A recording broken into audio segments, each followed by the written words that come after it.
So where do we go from here? This is where Monique ended her presentation, and so this is where I would also like to pick it up. My name is Abina Sari, and I'm part of the Brookhaven Landfill Action and Remediation Group, or BLARG. What I'm going to do today is to present the framework for community-based remediation, or CBR, as a means to address the ongoing and grave environmental injustice of the Brookhaven landfill. So I'll be talking about what community-based remediation is and why it's a particularly powerful way to address the harm that has been flowing from the Brookhaven landfill for the past half of a century. So I want to lay this out plainly. One of our greatest obstacles within this landfill fight is a lack of widespread public knowledge and belief in both the damage that has been done and how and why the damage has been done by the Brookhaven landfill. And also, as I said, a lack of knowledge and belief in the idea that it can be fixed. So this is part of what I want to do today, is to explain some of what the process surrounding a remediated Brookhaven landfill might look like, and hopefully get you fired up about how to fight for it. Now, landfills are a finite resource. The saying goes that as soon as you open a landfill, you should be planning and saving and working towards actually trying to close it. The average landfill lifespan within the United States is between 30 and 50 years. But the story of the Brookhaven landfill, as you can see through this slide, ever since it was sited in North Bellport in 1974, has been a story of continuous expansion. Despite the decades of complaints from the proximate community, despite the leachate plume, despite the mismanagement, despite the thousands of dollars of US EPA fines, the main agenda for the Brookhaven landfill, where the town has been concerned, has been how to expand it. And unfortunately, the New York State DEC has facilitated and allowed this agenda to prevail over the decades. So why is this? Well, one reason is because the landfill is a lucrative source of revenue for the town of Brookhaven, as I think many of us in this room know. Since the 1990s, there's been what is called a trash for ash deal between Covanta Energy, the multinational incinerator company, and the town of Brookhaven, where the town receives what's called tipping fees for accepting the waste residue, the ash generated by multiple towns and burned at Covanta plants throughout Long Island. So Brookhaven town currently accepts 350,000 tons of ash from Covanta incinerators and about 700,000 tons of construction and demolition debris, or CND, from Long Island and beyond, right? So this is the waste residue of approximately 2 million people, which is coming in from Brookhaven town, but also from Hempstead, from Huntington, from Smithtown, from Islip. Brookhaven town has basically become an importer of waste because of the revenue which is attached to it, and because the Brookhaven landfill continues to function as the site where all of this waste can be dumped. Now, the negative impact of this waste infrastructure is clear, right? This is what Monique has really talked about so eloquently. One of the powerful things about the environmental justice movement, which is why BLARG has really situated ourselves within this framework, is that it is not only descriptive. It does not only describe this historical reality that people who live, work, and play in the USA's most polluted environments are usually people of color and or poor people. Environmental justice also offers a way to address this. It uses the concepts of fair treatment, making sure that no community bears a disproportionate burden of the hazard or risk for toxic or polluting infrastructure, and two, meaningful involvement in order to address situations of environmental injustice. So when we're talking about meaningful involvement, it's the idea that those communities who have been affected by this toxic and polluting infrastructure should have decision-making power where their environment is concerned. right? So environmental justice is not just a buzzword. It's not just descriptive. It's not just a way to say that systemic racism exists. It is that, but it also offers a guideline for actually addressing and preventing environmental injustice from extending into the future. And this is by saying, is there fair treatment? Is there meaningful involvement from the communities that have been impacted? So this brings us right to community-based remediation, or CBR, as I will call it from now on, right? This is a framework that gets us to fair treatment and meaningful involvement by looking at the different types of harm that have been associated with the Brookhaven landfill and creating a community-centered process based on this question: what would it look like to clean up this mess? And what would it look like to ensure that this never happens again? So community-based remediation is a just and cooperative pathway to manage the closure and the cleanup of the Brookhaven landfill. We have identified 4 pieces that we see as significant to CBR where the Brookhaven landfill is concerned. The 4 processes are: 1, acknowledging and accounting for the harm that has been done; 2, preventing continued contamination; 3, removing pollution from the environment; and 4, reversing the impacts of environmental toxicity. So all 4 of these processes are interlinked and mutually supportive, right? They are all necessary to get us to where we need to go. And as you'll come to see, they build upon one another. Now, a very important note: you will see draft written on the bottom of this slide, and you're going to see draft on all of the rest of the CBR slides, which I will share with you. This is because BLARG is not the whole community, and it does not stand in for or wish to stand in for the landfill impacted community.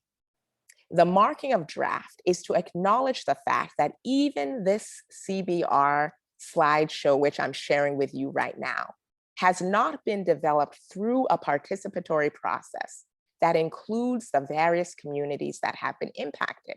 This CBR policy is a draft that has been developed by some of the BLARG organizers based on literature review, policy research, and lived experience. It is a proposal which is meant to inspire and push forward a long overdue conversation about how we actually begin to take the next steps where the Brookhaven landfill is concerned. But it must be shared, it must be heard, it must be edited, it must be debated, it must be criticized, it must be supplemented and even amended, especially by the communities which are most impacted. Because the key part of community-based remediation is that the community has to be at the center. So before we go any further, if we are serious about remediation, we have to address the elephant in the room, which is the question of money, cost, investment, right? All of the 4 processes that I described above, from acknowledging the harm to reversing the toxicity of the past 50 years, all of these processes are costly. So where will the money come from? This is the question that I'm always asked. Well, hopefully this slide is helpful in creating some movement on that question.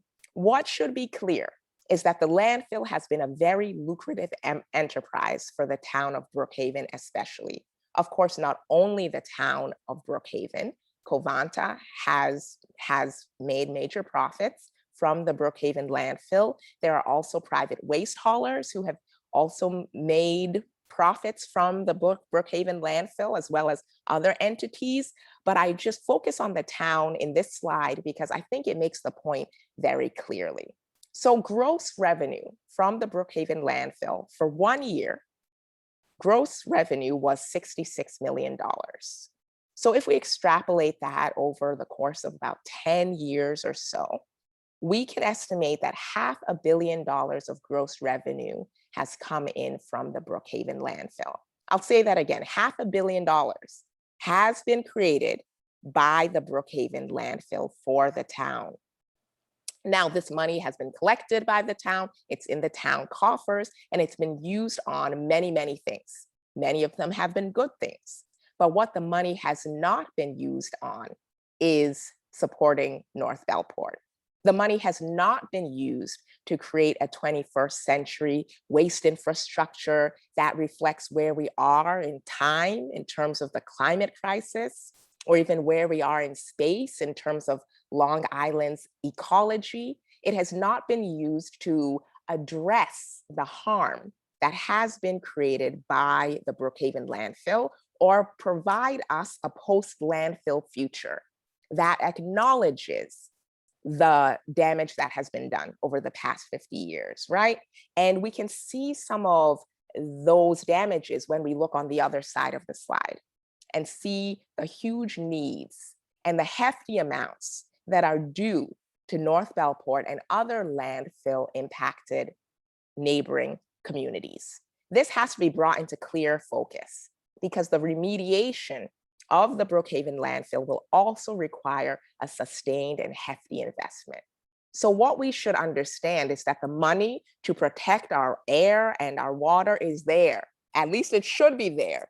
The money to address the harm that has been done to the community is there. At least it should be there. It is just a matter of deciding that this is the time to actually make those investments.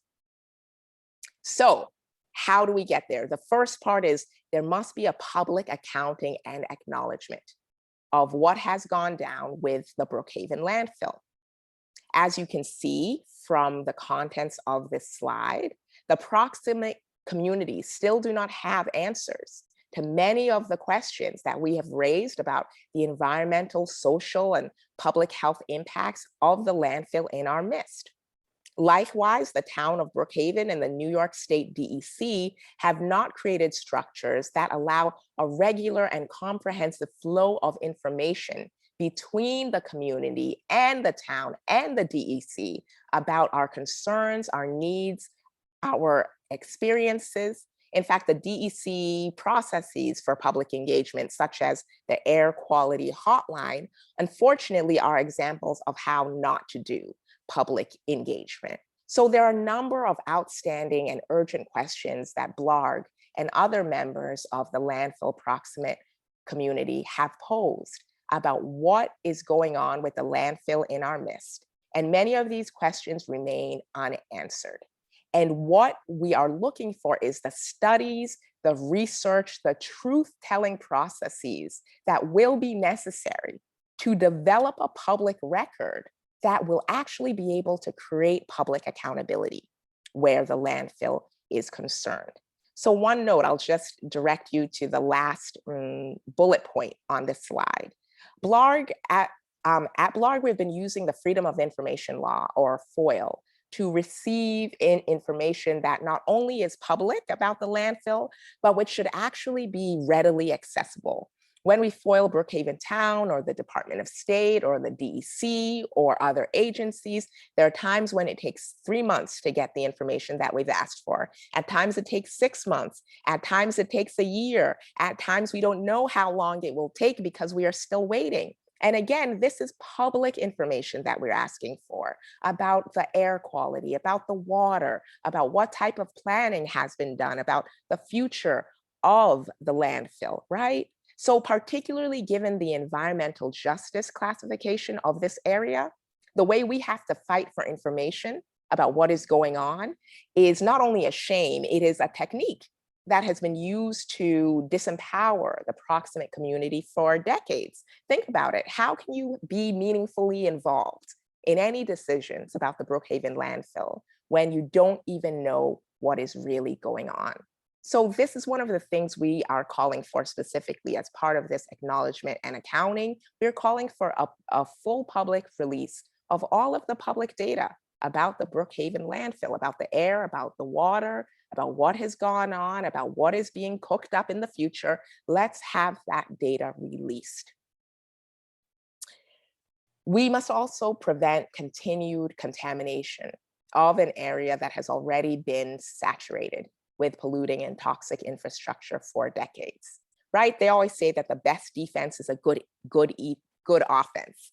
So without a public, sustainable, equitable solid waste management plan, there will continue to be new polluting industries that are dumped right here in the same community. So we are asking the town of Brookhaven to develop and commit to a zero waste plan with measurable public targets for waste reduction, recycling, and reuse of waste and C&D, right? Across the country and around the world, different municipalities have committed to zero waste and are doing a lot better as they pursue waste accountability towards the eye of environmental sustainability and justice. And this is what we need here. We at BLARG are actually suggesting that there should be a moratorium on any new waste infrastructure until a rational and sustainable waste management plan has been developed, right? And after we stop dumping all of this waste on the community, that's when we can actually begin to think about what it would take to clean up, what it would take to remove the pollutants from the communities, from the water, from the air. How can we make sure that we are not allowing the mess of the past 50 years to just sit and fester? We have to actually do this work to think about removing the pollutants. So these are some of the ideas that we are just starting with when we think about this piece of the puzzle. And lastly, we have to talk about reversing toxicity.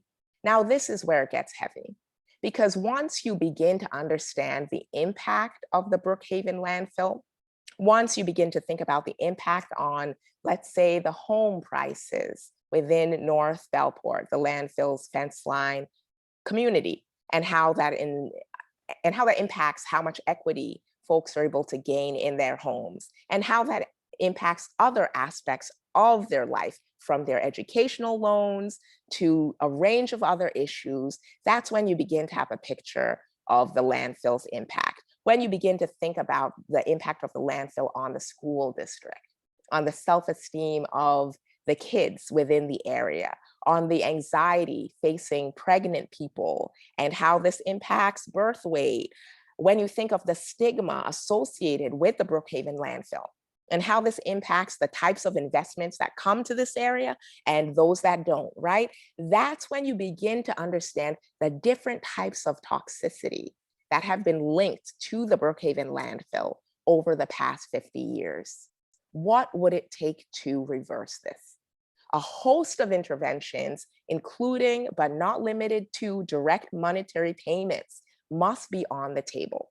And we have to look at what has been shown to be effective in terms of actually empowering people within their lives and within their communities, right? So these are some of the ideas, I have some of them on the slide, that we have to begin to think about and discuss when we think about reversing toxicity.